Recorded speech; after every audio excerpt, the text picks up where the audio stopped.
दोस्तों, अगर हम किसी मुसीबत में हैं तो उस मुसीबत से निकलने का हल भी हमें खुद ही ढूंढना पड़ेगा। हमें यह सोचकर नहीं बैठे रहना कि कोई और आएगा और हमें इस मुसीबत से बाहर निकालेगा। या फिर हमें यह सोचकर कभी नहीं बैठना चाहिए कि कभी ना कभी भगवान हमारी सुनेंगे और हमें इस मुसीबत से बाहर निकालेंगे।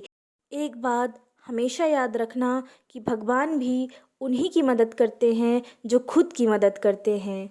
आपसे बेहतर आपकी मुसीबत कोई और नहीं समझ सकता, इसीलिए आपसे बेहतर उस मुसीबत से निकलने का संघर्ष भी कोई और नहीं कर सकता। तो आइए ये सब विचार हम एक कहानी के माध्यम से समझने की कोशिश करते हैं। कहानी इस प्रकार है। एक बार एक धनी व्यापारी व्यापार के उद्देश्य से पानी के जहाज द्वारा अपने शहर से दूसरे शहर जा रहा था। वह अपने साथ कीमती रत्न एवं सोने के सिक्कों से भरा एक संदूक भी ले जा रहा था। रास्ते में तूफान आ गया। जहाज इधर उधर हिलोरे लेने लगा। कुछ घंटे के बाद तूफान तो थम गया, लेकिन जहाज की तली में एक छेद हो गया। अब जहाज में पानी भरने लगा। यह देखकर कुछ लोग जहाज में ही डूब गए और कुछ सौभाग्यशाली तैर कर किनारे पहुंच गए। यह देखकर व्यापारी ने प्रार्थना करना शुरू करी, हे भगवान, कृपया करके मेरा जीवन बचा लो।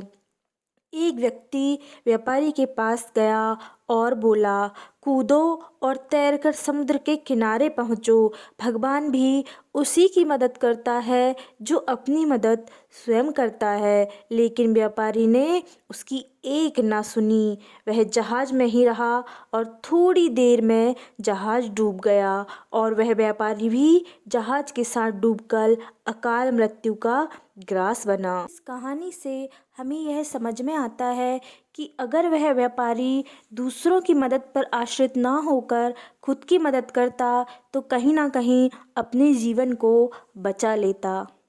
इसलिए वो कहते हैं ना कि जिस पर बीतती है उसी को समझ में आती है।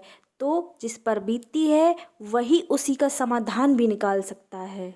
कहानी अच्छी लगी हो तो चैनल को सब्सक्राइब, वीडियो को लाइक करना ना भूलें।